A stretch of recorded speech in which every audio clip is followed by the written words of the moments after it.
Mantra 18. Agne Naya Supataraye Asman, Vishvani Deva Vayunani Vidvan, Yuyodhya Asmaj Juhuranam Eno, Bhuyishtam Te Nama Uktim Videma. Agne, O my Lord, powerful like the fire. Naya, kindly lead me. Supata, in the right path. Raye, O the omnipotent. Asman, all of us. Vishvani, everything including. Deva, O my Lord. Vayunani, all actions. Vidvan, the knower. Yuyodhi, get me freed from. Asmat, ourselves. Juhuranam, all hindrances on the path. Enas, all vices. Bhuyishtam, being fallen on the ground. Te, unto you. Namaha, of obeisances. Uktim, words. Videma, do I act. Translation. O my Lord, powerful as the fire, omnipotent one, now I do offer you all obeisances, falling at your feet on the ground. O my Lord, please lead me in the right path to reach you. And as you know all of what I have done in the past, please make me free from the reactions to my past sins, so that there will be no hindrance to my progress.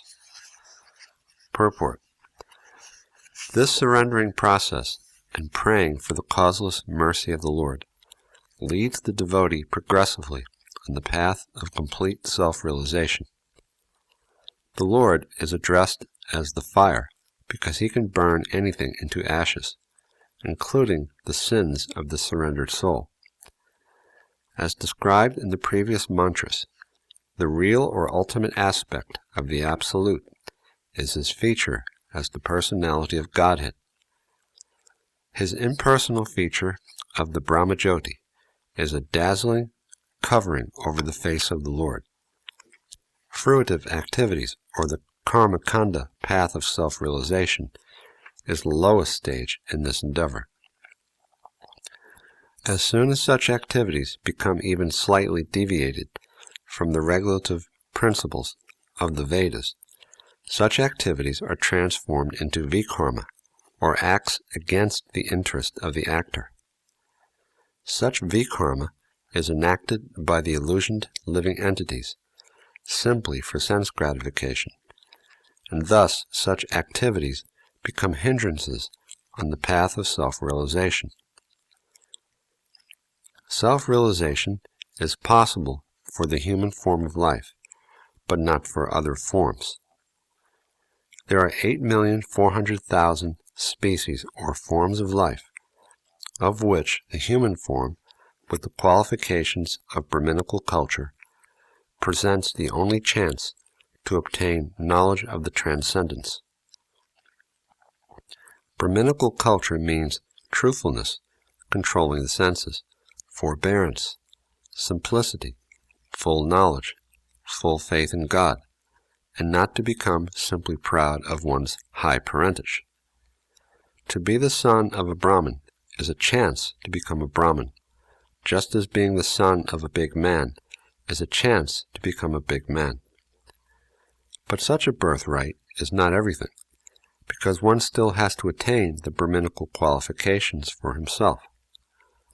As soon as one becomes proud of his birth as the son of a Brahmin, and neglects to acquire the qualifications of a real Brahmin, he at once becomes degraded and drawn from the path of self-realization, and his life mission as a human being is defeated.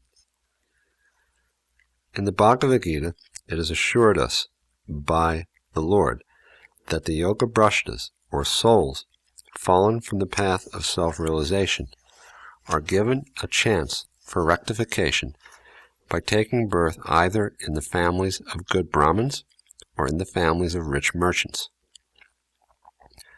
These are the higher chances for self-realization, to become a rich man's son, or to become the son of a good Brahmin. And if these chances are misused by the illusioned human being, the result is that such a man loses the good chance of human life offered by the Almighty Lord. The regulative principles are such that one who follows them is promoted from the plane of fruitive activities to the plane of transcendental knowledge, and from transcendental knowledge he becomes perfect after many, many births, when he surrenders unto the Lord. This is the general procedure, but one who surrenders at the very beginning, as is mentioned in this mantra, at once surpasses all the stages of progression by simple adoption of the devotional attitude.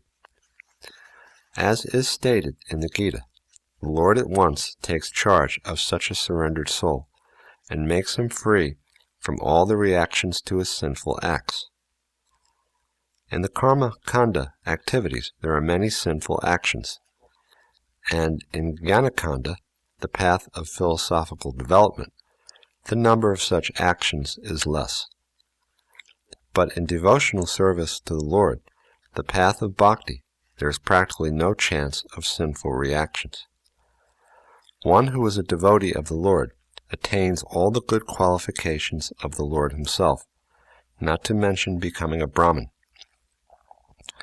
A devotee automatically attains the qualifications of an expert Brahmin authorized to perform sacrifices, even though such a devotee may not have taken his birth in the family of a Brahmin. Such is the omnipotence of the Lord that he can make a man born in the family of a Brahmin as degraded as a low-born dog-eater, and he can also make a low-born dog-eater more than a qualified Brahmin simply on the strength of devotional service. The omnipotent Lord, being situated within the heart of everyone, can give directions to his sincere devotee as to the right path. Such directions are especially offered to the devotee, even if he desires something else. For others, God gives sanction to the doer, only at the risk of the doer. But in the case of a devotee, the Lord directs him in such a way that he never acts wrongly. In the Srimad Bhagavatam it is said that the Lord is so kind upon his devotee that even though he sometimes falls into the entanglement of vikarma, acts against the directions of the Vedas, the Lord at once rectifies the mistakes of the devotee from within his heart, because such devotees are very dear to the Lord. Here in this mantra, the devotee prays to the Lord to rectify him from within his heart. To err is human. A conditioned soul is very often apt to commit mistakes, and the only remedial measure for such unknown sins is to give oneself up to the lotus feet of the Lord, so that he may guide the devotee. The Lord takes this charge for the fully surrendered souls, and thus all problems are solved simply by surrendering oneself unto the Lord and acting in terms of the Lord's directions. Such directions are given to the sincere devotee in two ways. One is by means of the saints, scriptures, and spiritual master, and the other is by the Lord himself, residing within the heart of everyone. Thus, the devotee is protected in all respects. The Vedic knowledge is transcendental, and it cannot be understood simply by mundane educational procedures.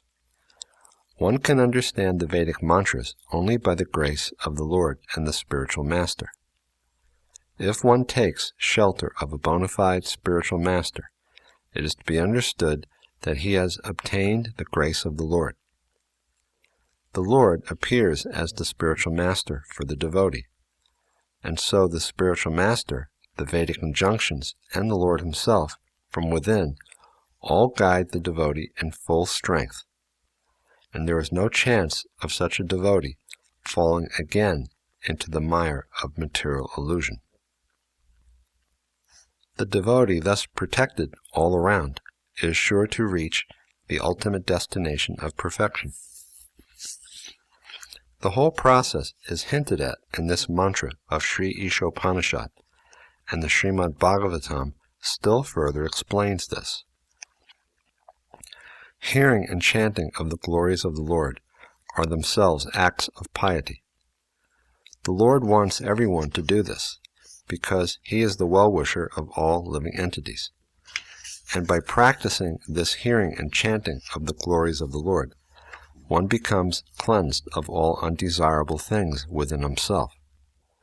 His devotion becomes fixed upon the Lord. At this stage, the devotee acquires the Brahminical qualifications, and the resultant reactions of the lower qualities become completely vanished. He becomes fully enlightened by such devotional service, and thus knows the path of the Lord and how to attain Him. All doubts become diminished, and he becomes a pure devotee. Thus end the Bhaktivedanta purports to Sri Isopanisad, the knowledge that brings one nearer to the Supreme Personality of Godhead, Krishna.